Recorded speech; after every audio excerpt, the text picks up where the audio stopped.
Mario Kart 8 Deluxe has the most tracks in the entire series. Not 16, not 32, but 96 tracks. Since its inception on the Wii U, 4 cups of DLC, an updated port on the Switch, and then 12 more cups of DLC, it's become the best-selling game in the series, and one of the best-selling games of all time. Honestly though, not all of those 96 tracks are created equal. Today we're going through the best of the best, from the ones that are pretty strong to the ones that are genuinely god-tier amazing. Last week I dropped a video going over the worst tracks in the game. I'd recommend giving that a watch if you want, but do what you want. I'm not your boss. If you want to see me rank tracks from other Mario Kart games too, let me know in the comments. But for now, let's get into it. First up is the Great Tier. This is one of the rare SNES tracks that I genuinely don't think needed much modernising, and luckily, they didn't change it much. If you remember my last video, you'll remember that I talked about my theory of the identity of Rainbow Roads. Basically, you've got some that are difficult but a fun challenge, and some that are easy but an epic interstellar journey. SNES Rainbow Road sits on the tough but fun side of my theory, rather than the epic journey side, and it wears that confidently. Again, if this was the only Rainbow Road in the game, people would have rioted. But as a compliment to all the more vertical, dramatic, chaotic Rainbow Roads on offer, it's a brilliant little addition, a tight, technical challenge that doesn't use theatrics to make its point. The risky ramps that cut corners are a highlight too. You can absolutely fly off the edge if you misjudge them, and that danger gives the whole thing a real edge. I'm edgy. What I really like about Ninja Hideaway is how it solves the problem that Yoshi's Valley couldn't. There are loads of different paths to take, and while there's probably one route that is theoretically fastest, all the paths feel so varied in how they play, but somehow so similar in how long they take, that you genuinely want to mix it up every lap. That's really hard to design, and this track pulls it off. The one minor thing I'd flag is that, some of the corners feel slightly clunky in a way that isn't really fun difficult, just a bit awkward. It's not a deal breaker at all, but it does sometimes break the flow of an otherwise really enjoyable race. Also, there are floating Google Photos icons. The relationship Bowser Castle 3 has to the other Bowser Castle in this game is kind of similar to what SNES Rainbow Road is to the other Rainbow Roads. If this was your only Bowser Castle, you'd probably feel a bit shortchanged, because the track elements aren't wildly varied. But as an additional option sitting alongside the main event, it's great. The split paths throughout are a lot of fun, especially the elevated routes that open up towards the end of each lap. And the mushroom shortcut near the finish is a satisfying thing to pull off. It knows what it is, and it does it well. Quick note before we go any further. You might notice that some of the gameplay footage in this video isn't from my own recordings, and I just want to be transparent about that. I'm a small channel that doesn't make much money, and a capture card just isn't an expense I can make right now, especially for a video type I might not revisit soon. So a big thank you to Gamer JGB, Mario Zenium, and Yoshi Gaming 13 for providing most of the footage here. All creators are credited in the top corner throughout the video, and links to every video I've used are down in the description. If I do end up making more videos where I'll need a capture card down the line, I'll make sure to get one. But for now, thank you for understanding, and let's move on to... The anti-gravity showcase in Shy Guy Falls is genuinely one of the best in the game. Racing up a waterfall and then back down it is such a cool concept, and it works brilliantly. It's the kind of idea that makes you go, oh, of course this is a track in a Mario Kart game with anti-gravity. My only wish is that we spent a bit more time actually on the waterfall itself. A lot of the track is spent racing around the waterfall rather than on it, and given how good that central gimmick is, I'd happily take more of it. What's there is great, I just want more. I want more! Give me more! Yoshi's Island takes you through a real variety of biomes, pulled from the Yoshi games, and I imagine if you've played those games, it's an absolute love letter. I haven't played them, so I can't speak to the nostalgia, but even setting that aside, the track design holds up really well on its own merits. The shortcut on the way up the hill is great fun, and the cloud you need to hit to summon the bridge shortcut near the end is still one of the hardest skill shots in the whole game, and I'm really not very good at it. Landing it feels genuinely rewarding though. Because I'm coming at this purely from a track design perspective rather than through a lens of the love of the series, it doesn't quite reach the very top for me, but it is a really strong course. In my previous video, I was talking about how I'd never been to most of the cities that got Mario Kart City tracks, and now I've just realised that a lot of the courses that are based on other stuff I haven't experienced, whether that be cities as mentioned, or even crossover games like Yoshi's Island. Well, maybe they just need to make a track based on stuff I do know, like BioShock or Yovel, and then I'd have a lot more to say. Actually, come to think of it, BioShock is Kinda like Yeovil. No one's gonna get that joke at all. Next up is Berlin Byways, and honestly, I find it hard to fully articulate why I like this one as much as I do, which I think is kind of actually the point. It just flows. The roads connect in a way that feels natural and satisfying, the pace is really good, and the whole thing has a momentum to it that a lot of the other city tracks lack. And really cool music too. Maybe if you manage to get into Berghain, this is what they're playing. There's also more traffic here than most city courses, which adds to a nice layer of unpredictability. And there's the bit where the Womps crash down, representing sections of the Berlin Wall falling, which is a cheeky little detail. I don't know guys, my abilities of articulation will hopefully resume when I talk about the next track. Athens Dash doesn't feel like a city course, and I think that's completely fine. If anything, it's a relief, because having the ability to use bits of towns and cities, but mostly ancient Greek ruins and rural bits too, gives the designers real creative freedom, and they used it well. It's got that ruined, ancient aesthetic that I loved in Thwomp Ruins, but expanded on and given a distinctly Greek character. The rolling boulders add a fun hazard, and landing on top of the ruins is a great moment. The pillars near the end can be slightly janky if you clip them. They'll kill your speed in a way that feels a bit cheap, but it's easy enough to avoid once you know they're there. A really characterful track with a lot of personality. Mushroom Gorge was an all-timer in Mario Kart Wii, and it's still great here, but you can tell it was designed for a different game. On the Wii, the bouncy mushrooms felt bigger and bouncier. In this version, they seem smaller and easier. Case in point is that they've replaced 3 mushrooms in the midpoint section with 2, and the bouncing tends to propel you more forward in Mario Kart 8, which is, you know, the direction you're meant to be going anyway. So it's a noticeably easier and slightly less exciting experience. Visually, it's also a bit of a victim of that early booster course pass art style, which flattens it compared to the base game tracks. And I still can't do that stupid gap jump, which is entirely my problem. But even in its slightly neutered form, Mushroom Gorge is still such a well-designed track that it holds up comfortably. Some tracks are just built different. Waluigi Stadium looks fantastic. The wet mud visuals look great, which is a very strange sentence to say. The music slaps, the added metal alternate routes in this version are a fun touch, and overall it feels like a more polished, more exciting version of Wario Stadium. The one baffling change they made is on the main straightaway. The piranha plants have been repositioned to actually be less in the way, which removes the tension from an otherwise exciting track. That main straight is a bit of a snooze now, which is a weird own goal, but I don't play football, so I might have used that terminology wrong. I'm fully on board with Super Bell Subway. On board! I didn't even mean to say that.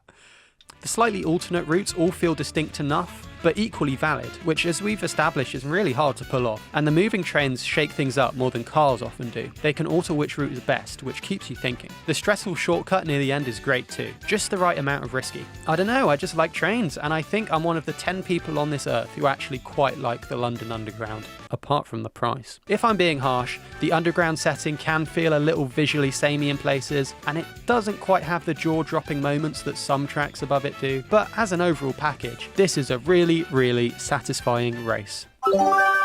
Look, I love Animal Crossing, and I have played the game this track came from. I was always going to be kind to this one. There's something about this track that makes me want to live in it. It feels more immersive than the Animal Crossing games themselves, and it scratches an itch I've always had for a bigger, more explorable Animal Crossing world. What really sets it apart is that it has 4 different versions, one for each season, each with visual changes, different track elements, and completely different music. And every single piece of that music is great. The track design itself is a little bit on the simple side, which is the only reason it's not higher, but honestly, the vibes are just so right. It just feels so right. Now, the quite goated tier. These are tracks I think are really strong, but not the absolute best. I'm gonna be honest, this is probably my most biased placement in the entire list because I've been to LA. Yeah, I have. I was there for 3 whole days, so as someone who clearly knows our city intimately, I feel very qualified to say that this track hits a home run. I think if you asked an LA native what they thought of this track, they'd probably complain that there's a lack of traffic or homeless people. But because I was only a tourist there, I didn't hate it like most LA natives seem to. It starts on Santa Monica Pier, rolls onto Venice Beach, and then you're doing tricks in the Venice Beach skate park, which I have genuinely skated at. You guys probably had no idea that I know how to skate because I make Mario Kart tier lists online, but you know, I do sometimes go outside. And then there's this completely pointless half-pipe that serves no practical racing purpose whatsoever, but I love it because it's just so freaking radical and tubular. I think the track does peak here, but I don't dislike the rest of it because even when you're just driving around on the streets, you're listening to that music which captures the LA vibe perfectly. And remember, I was a tourist there once, so I do know what I'm talking about with this. My one eyebrow raise is that the final lap takes place in the Inglewood oil field, which is, it's a choice. You'd think we might swing past Hollywood, or the Griffith Observatory, or the Michael Jackson statue, but no, it's an oil field. I don't dislike how it plays, I just think it's a strange decision. What happened to my accent? Maybe if I'd spent 3 days in Bangkok instead of LA, Bangkok Rush would have been up here. But I didn't spend 3 days in Bangkok, so it's not. Excite Motherfucking Bike Arena is just brilliantly, unashamedly silly. The fact that the layout randomly changes between races, with different jumps, different ramps, different configurations, is such a fun idea, and it means it never quite plays the same way twice. I completely understand if that simplicity doesn't do it for everyone, but I think it's a case where simple just really works. It's pure, concentrated, silly, tricking fun. It's also exactly the right length. Any longer and it would outstay its welcome, but it ends just before it gets repetitive, which takes more restraint than you might think. Tick-Tock Clock is just a fantastically designed track from top to bottom. The clockwork theme is pulled off brilliantly. Gears spinning, pendulums swinging, hands moving, and crucially, all of those elements actually affect how you race rather than just being window dressing. The timing element adds a layer of skill that rewards you for paying attention and punishes you for being careless, which is exactly what a good obstacle course should do. This track was originally made for the DS, but you honestly wouldn't know it because it really comes to life here more than it ever did on the DS. It's based off a level by the same name from Mario 64, and the Mario Kart 8 remake doesn't look much like that original level, unlike the Mario Kart DS version. Maybe it would have been nice to carry that visual referencing into Mario Kart 8, but I don't care that much. Cheeseland is a proper challenge, which I love. The track has real difficulty baked into it, and that's rare in a game that sometimes is a bit too comfortable. What I particularly love is how you can bag. You can end lap 2 in like 9th to 12th place, and that's a good thing, because if you pick up a double item box with a bullet bill and a golden mushroom, or even a bullet bill and triple mushrooms, you can blast through most of the lap with the bullet bill thanks to the bullet bill extension zone, and then use the overpowered shortcuts at the end with your mushrooms to come flying through in first place. That's probably not a good example of truly good item balancing, but it's fun, and I like that. The one mild criticism is that the aesthetic, while committed to the cheesy bit, it's a lot of yellow, like a lot of yellow. Maybe they could have thrown in, some ham or olives or wine in there at points to go with the cheese. I love wine. The music of Cloudtop Cruise is absolutely stunning, genuinely one of the best pieces in the entire game, and it's a really high bar. And the track itself just keeps up with it, which is almost as impressive. The journey takes you from vines, up into clouds, onto an airship, then into dark and stormy skies before bringing you back around to the beginning, and each section feels distinct. There's a real sense of altitude and adventure throughout. The only slight criticism is that one corner of the airship can be a bit clunky, but that's small potatoes. We're in the quite goated tier, so I'm really only going to have small issues with these tracks. Sydney Sprint just feels fun and free-spirited in a way that's hard to put your finger on. It's got an energy that a lot of the other city tracks don't have. Driving through the Sydney Opera House, twice, is a cool moment, both ways, and the track does a good job of making the harbour setting feel alive rather than just scenic. The layout strikes a nice balance between the overly convoluted city tracks and the tracks that are too simple. There's enough going on to keep you engaged without ever losing you. If there's a mild criticism, there are definitely some road sections that are very much driving on the road, but out of all of the city tracks, this one feels the most like I'm visiting a real place, I think, because I think it genuinely does feel the most alive. Peach Gardens is just a really lovely, well-constructed track in a lovely setting with a layout that flows really naturally. It's the kind of course that feels effortless to race on, which usually means a huge amount of effort went into designing it. The new standout detail is in the final lap, where the track reverses direction and suddenly gives you the chance to high-five Luigi, headshot the Toads, and fly out of Peach's hedge. They absolutely did not need to add the reverse lap, but they did it anyway, and it's a little moment of joy that perfectly sums up what makes this game's attention to detail so good. I don't really like the red arrows here. They look a lot worse in this natural green track than they do in the others that they appear in, but it's still a good time. Daisy Cruiser is the track I'm talking about now. There's something really special about the concept of racing around and through a luxury cruise ship. It's such a specific, fun idea, and the execution is great. You're weaving through dining rooms and across the deck, through the swimming pool and the shifting furniture that slides around, which is a brilliant dynamic obstacle that keeps every lap feeling slightly unpredictable. The aesthetic is warm and charming, the track flows really well, and it's just got the right amount of variety between the indoor and outdoor sections. I missed a sense of scale I felt that was present in the original track on Double Dash, but most of all I missed the swinging rings at the end though. Bring them back! Bowser's Castle is just relentlessly good. It's intense, it's bombastic, it throws a huge variety of track elements at you, and with that music on top, it just never lets up. Lava, evil swinging things, tight turns, dramatic set pieces, it's everything you want from a Bowser's Castle. What elevates it above Bowser Castle 3 is exactly what I said back then. This one goes for it. It commits fully to the chaos and the scale, and it earns every bit of its place as one of the marquee tracks in the game. I mean, there's only one track in this game with a huge magma Bowser that punches the track. If there's a criticism, the end is probably the most muted part of the whole thing, but those boulders have hit me on the head more times than I'd like to admit, and that makes for a fun challenge. Cooper Cape is another incredibly iconic course from Mario Kart Wii. The track is the definition of good flow. The running water and plenty of tricks throughout keeps the momentum going. The water pipe section is great too. You know, being launched through a glass tube underwater with the current propelling you along is just a brilliant, memorable experience. The truth though is that this is a tamer version of what it was in Mario Kart Wii. The water pipe has been made significantly easier, and crucially, the electric zapping shells that could miniaturize you in the original are completely gone. Those added a brilliant layer of risk to an already exciting section, and without them it's just a bit safer than it should be. Still a fantastic track, just not quite the force of nature it once was. Now, a little bit of housekeeping. In this video of mine, I said I'd make videos based on the top 2 comments, the top FNAF suggestion and the top non-FNAF suggestion. Well, this video that you're watching right now is the top non-FNAF suggestion, so thank you to Pidgeypod for that suggestion. If you've got a FNAF idea, go and drop it in the comments on that video, because a FNAF video based on the top comment will be coming soon too. As for what's next on the channel, here's the roadmap. First, there's this video you're watching right now. After that, I'll be making that FNAF suggestion video I was just talking about. And then, because a certain someone has been requesting it relentlessly, I'll be doing a chill JT music tier list. But that's in the future. Right now, it's time for...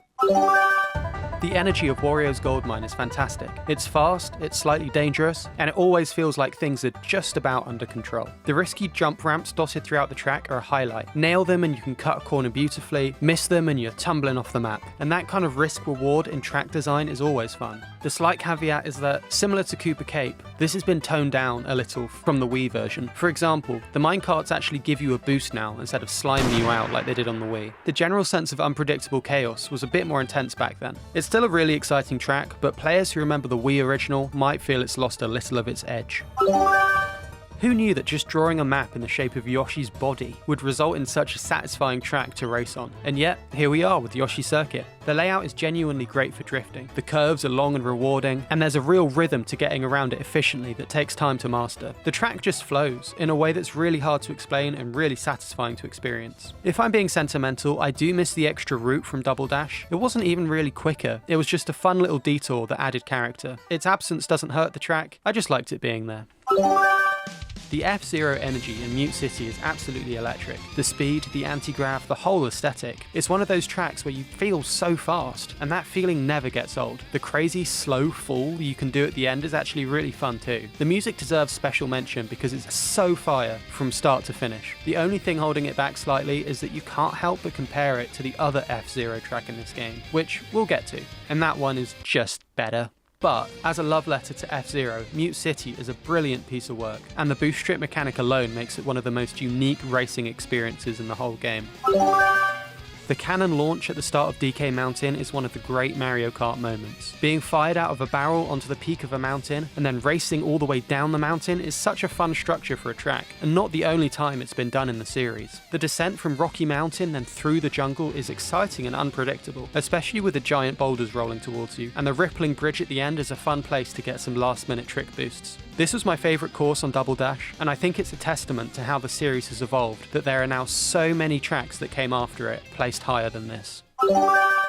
Coconut Mall is beloved for a very good reason. It's creative, it's fun, it's memorable, and the shopping mall setting is just used brilliantly. The escalators that can push you up or down, though they have been nerfed in this game, the cars that can block your path, though they have been nerfed in this game, and the varied sections, it all comes together into something really special. As mentioned, it has been nerfed since its debut in Mario Kart Wii, and the track is generally a bit easier now, and not to mention the early booster course pass graphics, which are pretty difficult on the eyes. But the underlying track design is so good that even a nerfed version of Coconut Mall is still one of the best in the game. Okay, this is the really goated tier. The best tracks in the game.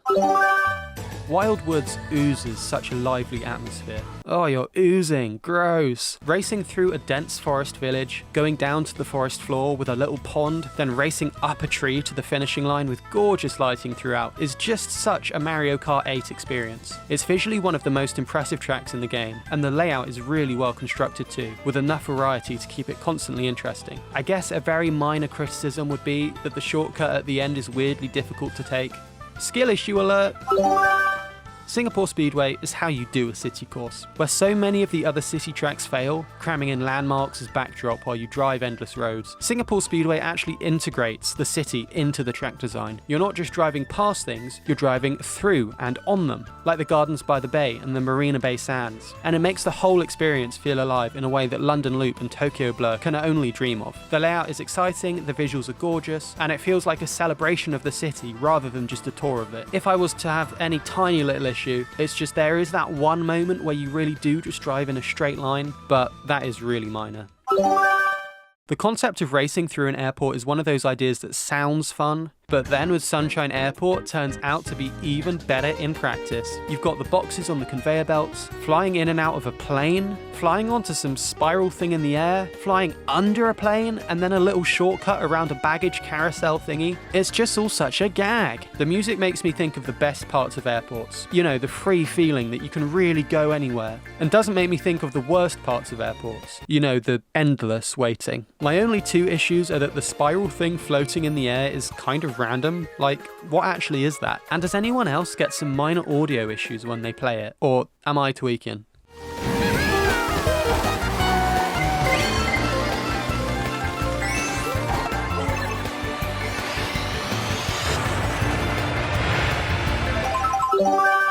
Moonview Highway reheated Toad's Turnpike's nachos, and they turned out even better here, because this absolutely perfects the nighttime motorway concept. The traffic is more dynamic, with bomb cars as well, and the pace is faster, and the whole thing has this incredible energy that makes you feel like you're really tearing through a busy city at midnight. And the music is worth highlighting separately, because there's a version for when you're in the city, and a version for the stretches outside of it, and they transition really well. It's a small detail that adds so much atmosphere. This track is fast, this track is chaotic, and it's really fun. I like the shortcuts at the start where you go up on the hill as well. Just a thought, but maybe it would be better to do the city half first and then the outside of city half second, instead of the other way around, because I feel like the city half is easier, so maybe it'd make more sense to do that first. IDK though. LOL. As a remake, Ribbon Road is a total transformation. The original GBA Ribbon Road was charming, but pretty simple in comparison, and this version takes the concept and absolutely cooks with it. The giant kids' room aesthetic is really smart, and the track has a really interesting structure, where each of the three sections clearly escalate in difficulty, building towards the finale with some crazy waving roads and really difficult shortcuts. Landing those shortcuts is one of the most satisfying things ever, and I've had sex before. Just joking. Sex is scary and I don't want to do it. The big shortcut near the end is a particular highlight. If I'm being very picky, maybe those shortcuts are just a bit too hard. I don't know. I have so many skill issues. I need to get killed.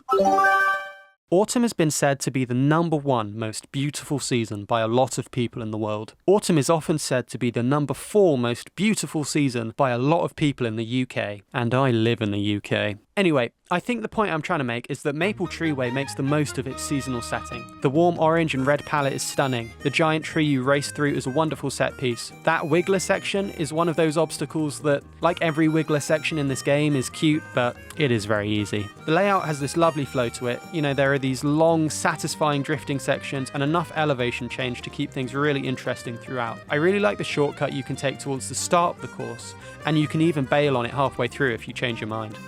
Also, the jack-off bridge is gone. My favorite part of this track is the jack-off bridge. Well, here we go. Come on. Toad Harbor is just a beautifully constructed track, a gorgeous San Franciscan coastal town, but without the fog or scary grid system or the delicious Taqueria El Farolito. The big downhill section towards the end is a highlight. It's fast, it's fun to jump and bounce off the trolleys. It gives you this great sense of momentum as you come charging towards the finish. The two routes you can take early on are great. The faster route is pretty hard to consistently take, and you know I love a challenge. It's relatively simple compared to some of the tracks above it, and I think that's actually part of the appeal. It doesn't need to be complicated. It's just a really well-designed, really enjoyable race from start to finish. Would I love it to have that one jaw-dropping standout moment that the very best tracks have? Yeah, sure I would. But everything around it is just so solid that it's so good at what it is trying to do.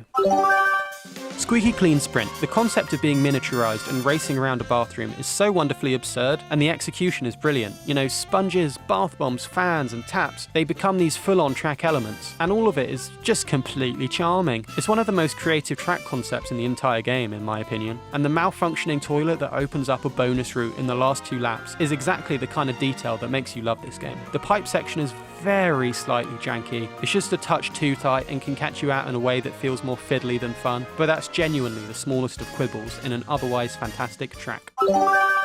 I don't even really like Waluigi, but I love Waluigi Pinball. The track section of this track, you know what I mean, that makes up most of the course is just so iconic at this point. Sharp, dynamic turns with real verticality, building anticipation as you descend towards the pinball table. And the descending pinballs give the course constant dynamic changes as it forces you to really think about and, you know, very potentially change your racing lines in relation to this giant metal ball bearing barreling towards you. The pinball section at the end is probably the weakest part. It's a slight come down after the brilliant descent, but calling it weak is all relative because it's still so much fun. This is just an all-time great track.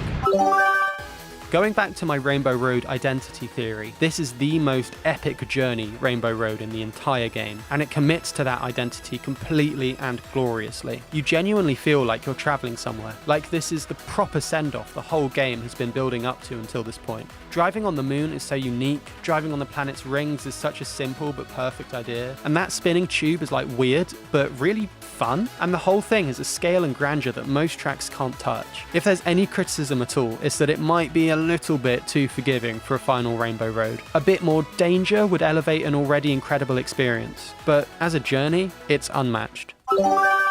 Piranha Plant Pipeway takes a simple Mario concept, a pipe to an underground level, and executes it with such energy that it never stops being fun. Going down a slide, past a piranha plant, under some classic Mario bricks, before some sharp turns, and then the whole thing opening up into this artificial underwater cavern is just so good. The momentum this track builds and maintains is remarkable, and the glider section followed by the last grassy area, where you can take one final shortcut through a wooden Goomba, is a great way to cap it off. Along with the music, the whole thing has like a confidence to it that puts it firmly among the very best in the game for my money. If I'm scraping for a negative, some of the 90-degree turns can be a bit annoying if you're not prepared for them, I guess, but I don't know, be prepared and it's amazing.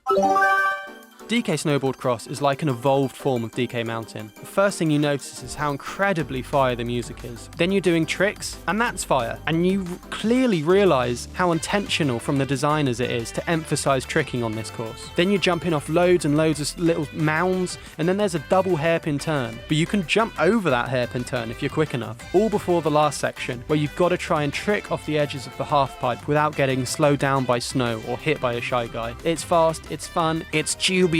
It's just everything a Mario Kart course should be. Big Blue is absolutely intense from the moment it starts. The F-Zero setting means pure speed, and the music, which is genuinely one of the greatest pieces of music in history, pushes you to go faster still. There's conveyor belts, rushing water, charge panels, and the shortcut opportunities are brilliant.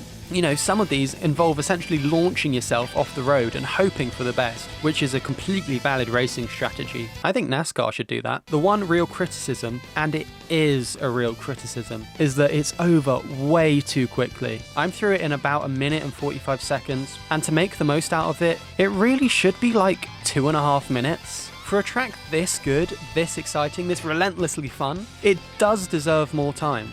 It leaves you wanting more in the best and worst ways simultaneously. That being said, you know, it's this high up on the list. So clearly the positives are so goddamn positive, they outshine all the negatives. Wii Rainbow Road is the most extreme example of the tough but chaotic side of my Rainbow Road theory. And it leans into that so hard that it actually kind of still is an epic journey in its own right. It never stops throwing things at you. New track elements, new hazards, new sections, and it just keeps going. The sheer variety of what this track packs in is staggering, and somehow it all hangs together. I love that you can save a few seconds by drifting and boosting into this little rainbow tube. I'm not sure if this was an intentional feature, but I love it. The two big holes are really fun because you can play it safe by going around them, and if you've got the right item you can cut through the middle. But if you don't have a speed boost item and you're feeling brave, you can try and get a little cut over some of the circle by tricking off the edge. This can go well, or it can easily go very, very badly. All in all, this is a fantastic course, but it's not the best. And the best track in Mario Kart 8 Deluxe is Mount Wario. I mean, are you really surprised? This track is perfect. For my money, it's the best Mario Kart track that's ever been made. Ever! If you guys have been paying attention, you'll know that I love verticality in a course, which this has in spades. It's the right length and difficulty, and across 3 laps, it takes you on a journey that no other track in the game, or, arguably that the series can ever match. You jump out of a plane, you land on a snow-capped mountain, there's a cool jump you can take if you time your drift boost well, you race down through a cavern, you burst into Wario's offices, you cross a dam, you tear through a forest, which isn't too hard of a section by the way, you hit the ski slopes, and then in one final glorious moment, you launch off a massive ski jump and fly towards the finish line with one last-minute shortcut at the very end. Every single section has its own identity. Every lap feels like a new chapter. Each and every set piece is super memorable, and the whole thing builds with such purpose that the ending feels so earned. I got Mario Kart 8 when this game first came out on the Wii U in 2014, and this track has been on there since day one. I've been playing this track since that day, and I still haven't gotten bored of it. You know what? After I write this line in the script, I'm going to save the document, pick up my Switch, and play Mount Wario right now. So, what did you think of this tier list? Would you order it any differently?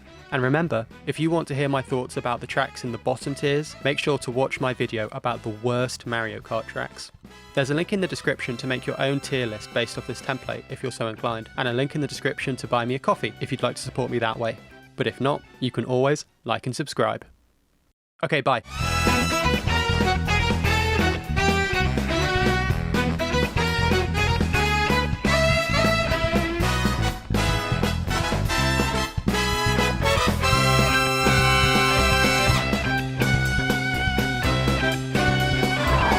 Mi casa es royal freaking dirt.